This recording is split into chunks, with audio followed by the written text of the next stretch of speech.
I got these shoes from Kobe. These were actually his shoes. We wore the same size. I was going through my closet and I found them. So I'm gonna tell you the story on why he gave them to me. If you already have this one internal shift, you're wired for greatness. It has nothing to do with motivation or discipline either.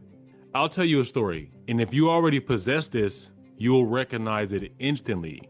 If you don't, stay until the end, and I'll tell you what it is. It was April 12th, 2013. I was at the Laker game. Kobe was going off. He fell down like 4 or 5 times. I looked at my friend Mark, who I went to the game with, and I was like, man, Kobe needs to slow down. But Kobe was trying to get us to the playoffs. It was, I think we were like 4 games out. If you look up the stats for the Golden State Laker game, April 12th, I'm pretty close. I think Curry had either had 52 or 53. And Kobe did his move on Clay on the left-hand side of the court, and he tore his Achilles. Kobe, grabbed his Achilles, testing it out to see like, oh, did I sprain my ankle? Whatever the case is. If you watch this game, you know what I'm talking about. Or if you've seen the clips, you know what I'm talking about. Kobe gets up, he walks to the scorer's table. Gary Vitti walks over to him, check him out, whatnot.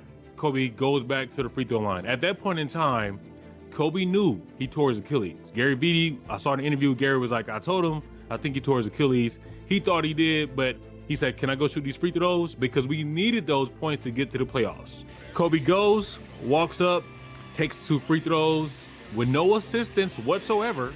He walked to the scorer's table, walked back to the free throw line, and then he walks to the tunnel to go to the locker room. I was sitting 2 rows behind Vanessa and Gigi and the other daughter. They only had 2 daughters at this time. I was sitting 2 rows behind Vanessa. So when Kobe walked by, he looked up at Vanessa. I thought this was interesting because usually a wife or something might panic, but she was so calm. Gigi kind of fell over in her mom's arms, so she looked a little sad and she was crying. The other daughter was just sitting there, the older daughter was just sitting there. And then Vanessa didn't make a face. She didn't do anything, but I could see Kobe look up because again, I was 2 rows behind him. Literally like she was 2 rows in the same seat, right? She might have been like 2 seats over. And then shortly after she walks down, they walk down, they go to the locker room. Kobe was on the opposite end of the court, and the Lakers tunnel, it's a long tunnel. Mind you, he has a torn Achilles. If you've never torn your Achilles, you basically can't walk. You can't walk. And so if you look at Kevin Durant, if you look at Jason Tatum, if you look at Damian Lillard, they all tore their Achilles. They all had to be helped off the court. After the game was over, the reporters went in the locker room. Kobe knew. He said it, man. He started crying because he knew what kind of hill he had to climb with the torn Achilles. Yeah, I felt like I had kicked. Everything just take us through Not much really to take you through, man. I made a move that I make a million times. And what did that show in terms of Kobe and his resilience? It's going to tell you a lot. So if you look at the comparison of Kobe, his career, and then all the other players that I just mentioned, not saying, and they're all superstars, not saying that none of them aren't great at what they do, but look at the mentality between those 5 people that I mentioned and Kobe. Look at his career and look at theirs. I'm gonna fast forward to me now. At the beginning of the video, I showed you a pair of Kobe's that he gave me. 6 months after Kobe tore his Achilles, I tore mine in the game. We needed to win that game in order to go to the playoffs. It's funny because during that game, I tried to do the same move, except I was on the right side of the court. I tried to go around my guy. I felt something. It felt like someone kicked me in the back of the leg. I'm on the ground. I hear the whistle blow.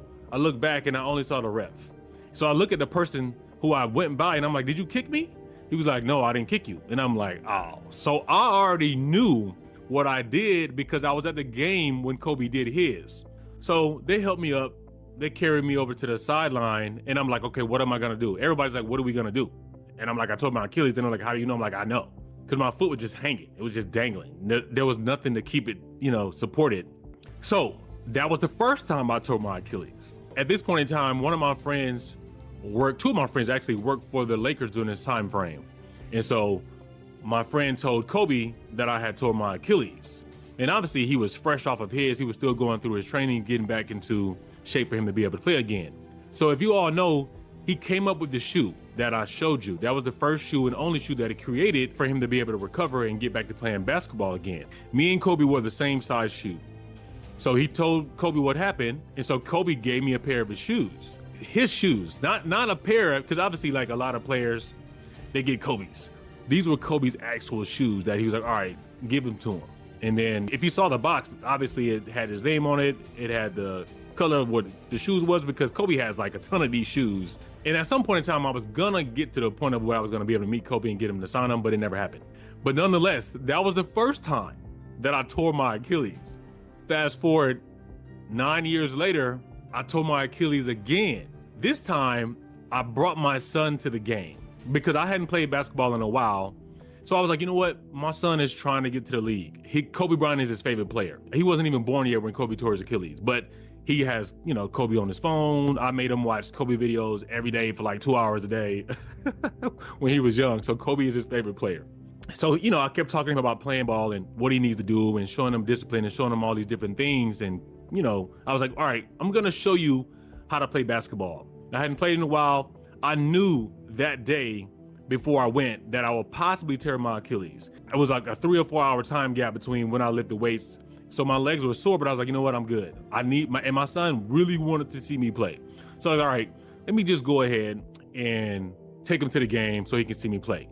So it's time for me to go back in the game. I'm on the sideline just stretching my Achilles. And he's like, what's up? You good? I'm like, yeah, I'm straight. I'm just stretching my Achilles. Literally, as soon as I go back in the game, maybe 3 plays down, I'm playing defense on some kid who's younger than me. He thought he was going to outdo me. And I'm like, it's not happening. So he tries to go around me, I stop him. He tries to do another move, I stop him. And then he went to go shoot a jump shot, and then I lunged to go block it, and then I felt a pop. Again, I tore it. And so at this point, I stop, and I'm like, ah. And everybody's like, what happened? I'm like, I tore my Achilles. And I'm just calm, nonchalant, like nothing happened. And they're like, really? I'm like, yeah, I tore my Achilles. They're like, how do you know? I'm like, I did it before. And so I just walk off the court. So this situation is what I'm gonna compare to Kobe's situation. Not the same, but I'm on the opposite end of the court. At this time, now my son looks up because he sees the game has stopped. And so I'm walking. I walk all the way over. I take my shoes off, put on my slippers, and I'm like, let's go. So then I walk from there all the way to my car in some flip-flops. We get in the car and we go home. I knew I tore it. So I just get home and then I'm just sitting down or whatnot. And then I think even that point, I didn't go to the doctor for like a whole week. I knew what the diagnosis was, but I was like, I do not want to go to the doctor and hear what I got to hear. But I also couldn't get in because no one was available. I live in Los Angeles and it's just busy like that. So I couldn't even go to the doctor. And they were like, you got to wait a whole week. And I'm like, oh my God. So another week has gone by and I'm just hanging out at home with a torn Achilles. Then eventually I go to the ER in Marina Del Rey, and then they just wrap it up and whatnot, put a cast on it, and that was it. The reason why I did what I did the second time around is because I knew I could. I knew I could because I watched Kobe walk off the court, shoot 2 free throws, and go home. That is what made me know that I could do it. It wasn't a belief. I knew for a fact that I could do it because if somebody else did it, I know I can. Because there's no difference between me and that person. So I've been doing what I'm doing right now for a long time. So that kind of gives you an idea of my mental resilience and my belief system. I believed I can do it because I saw Kobe do it. I saw him walk off the court, shoot free throws, go to the scorer's table, go back, walk. And the reason why he did it was because he needed to show his kids. This is what Kobe's story was. The reason why I did it because he's like, I need to be an example. You can do whatever it is you put your mind to. So his whole reason for being able to get up and do what he did, didn't cry, didn't flinch, didn't even think twice about doing what he did is because his identity was so strong and his belief in himself was that strong, he needed to show his kids that you need to be this tough. You need to be this resilient. You need to have the belief system that doesn't matter what I go through, I'm going to be able to get up and keep going. And that's the same thing would happen with me. If my son probably wasn't at that game, I probably wouldn't have done it. Kobe's his favorite player. I'm his dad. The 2 people that he looked up to the most, didn't matter what happened to them, one of the worst moments of their lives, they were able to get up and push through it, especially in something that he wants to do for a career. He wants to be an NBA player. And so to be able to know if I get injured, I got to get up, right? If my favorite player did it and my dad did it, I know I can too. So for me, it was a similar thing. I had Kobe's story playing in the back of my mind. Kobe did it for his kid. I did it for my son, right? And so if you possess what I'm talking about, you know what it is. You have to have identity or a belief system that's so strong. It doesn't matter what you do. There's nothing that can stop you. And again, if you go off what I said about the difference between Kobe and the other 5 players' careers, look at Kobe. Kobe had an identity. It was so strong, they named it Mamba Mentality. That's how strong his identity was. If you know my story, it's a similar story. It's not about the NBA, but I'm doing the same thing in my field. I don't know how many times I've been knocked down. I shouldn't be where I'm at. I done almost died 3 times. One of them, a gunshot, a bullet whizzed past my ear. I'm still here. I tore both of my Achilles. One of them I got up and walked. I'm still here. I had to learn how to walk 2 times. Throughout this entire time, nothing stopped me. I still had to work. I still had to run my business. So here I am with a torn Achilles, with my feet up, trying to work on a computer. I got one leg up, propped up on, I think I had a bucket under my desk, and I'm still working. I didn't get my businesses funded, but what did I do? I kept going. Now I have 3 platforms. I have a podcast. I'm doing YouTube. I mean, the list goes on. I got 3 books. I'm working on another book. It doesn't matter where you come from, who you are, you can shift your identity. And that's the whole point of the Inner Architect, the series that I dive into how to build this mental resilience, how to reshape your identity, how to become the person who is unstoppable. It's harder than people think it is, but that's only because they never had the tools. Kobe wasn't always like that. Kobe had to develop the tools, but it comes through trial and error. It comes through you having certain experiences. It's come from you making a decision and finding a purpose and sticking to it and knowing like, this is what I'm gonna do. Regardless of whatever happens in my life, I'm going to see it through. Alex Hormozy is another person that has a super strong mindset, and he talks about it all the time. You gotta be relentless. You gotta be able to run through a wall for whatever your goal is.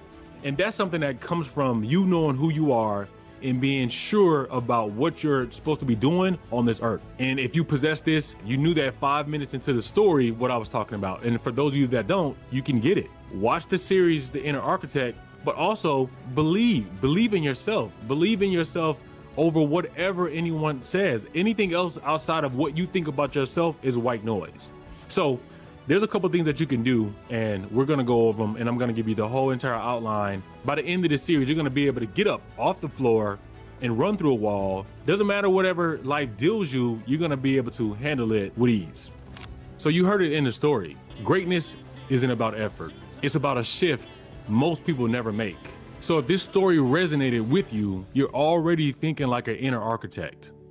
So in the next episode, I'm gonna show you how to redesign your inner architect and not react to it. Join me inside the Inner Architect. It is what it is, like they say. And that's kind of how you want to operate in just any aspect of your life, not just relationships, something will work. When you just let go and be like, you know what? I'm not even gonna worry about it.